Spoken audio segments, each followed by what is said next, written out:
This is An American Werewolf in London, wrapping up our 31 spooky movies of Halloween.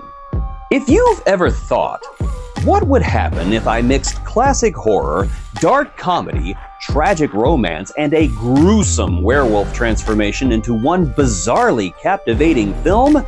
You scare me. But I suppose we could also be brothers because those are the elements that create, in my opinion, not only one of the best horror movies of all time, but one of the best movies of all time. Let's just get into the part that everyone wants to talk about, the transformation. I mean, wow. If you're thinking of those old school werewolf movies where the transformation happens off screen or consists of a guy gluing on some extra sideburns, think again. This is the werewolf transformation to end all werewolf transformations. Rick Baker's Oscar-winning special effects make sure that you feel every bone crack, every muscle stretch, and every hair sprout with painstaking detail. You watch poor David writhe and scream as his entire body painfully morphs into a beast, and it's hard not to feel like you're going through it with him.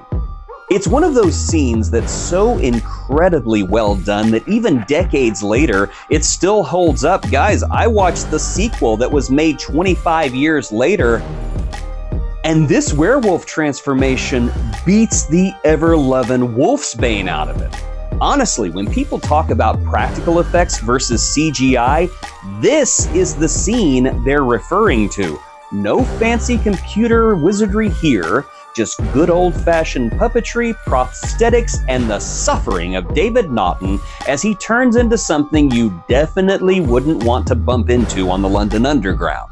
The whole thing is so excruciatingly detailed that you almost forget that it's happening in a horror comedy. Well, until he looks at that little Mickey Mouse. I mean, why does that make me laugh so much? One of the most endearing things about An American Werewolf in London is just how darn charming its two leads are. David Naughton brings this wide-eyed, I'm just a normal guy who's suddenly having a terrible, terrible week energy to the role. He's likable, which makes his descent into lycanthropy all the more tragic. You start out thinking, oh, poor David, I hope things work out for him.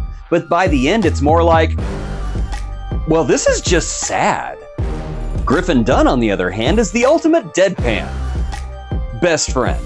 Even after being brutally murdered, Jack is still hanging around cracking jokes and trying to convince David to off himself before the next full moon, because what's a good friendship if not enduring from beyond the grave?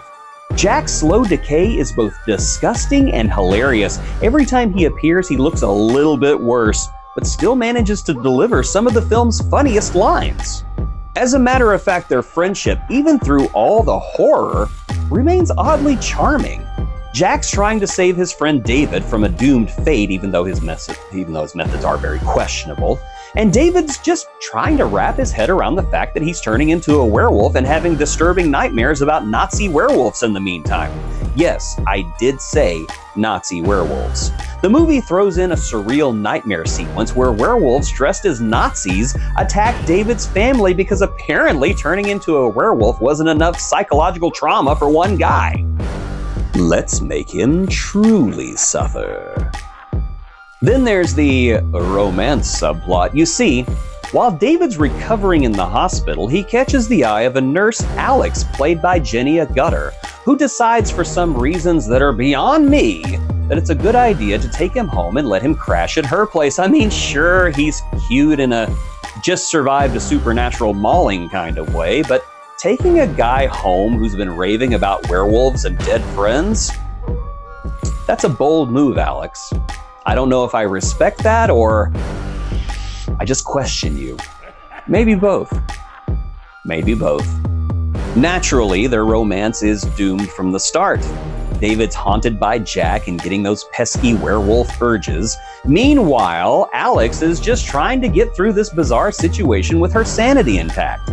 There's a certain tragic charm to their relationship. I'm saying the word charm a lot, but this is just a charming movie. You want things to work out between them, but come on, this is a werewolf movie.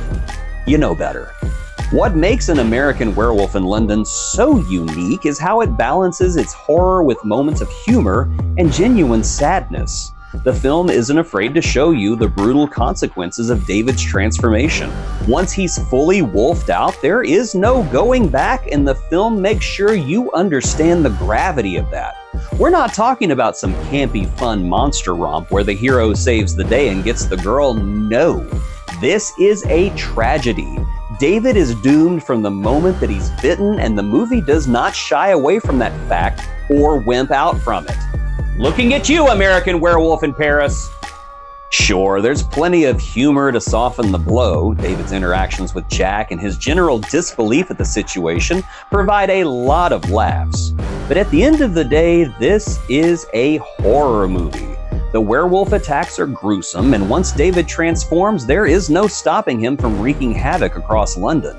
The famous scene where the werewolf terrorizes Piccadilly Circus is both thrilling and terrifying. Watching a giant wolf tear through the heart of London is one of those moments where you think, okay, this is actually epic. But the real tragedy of the film is David himself. He's not a monster by choice. He's a guy who's been put into an impossible situation, and no matter how much he tries to fight it, there is no escape. By the end, as he's cornered by the police and Alex is desperately trying to reach him, you feel the weight of his predicament. There's no happy ending here. The film pulls no punches, and when the final shot rings out, you're left feeling more than just a little gutted.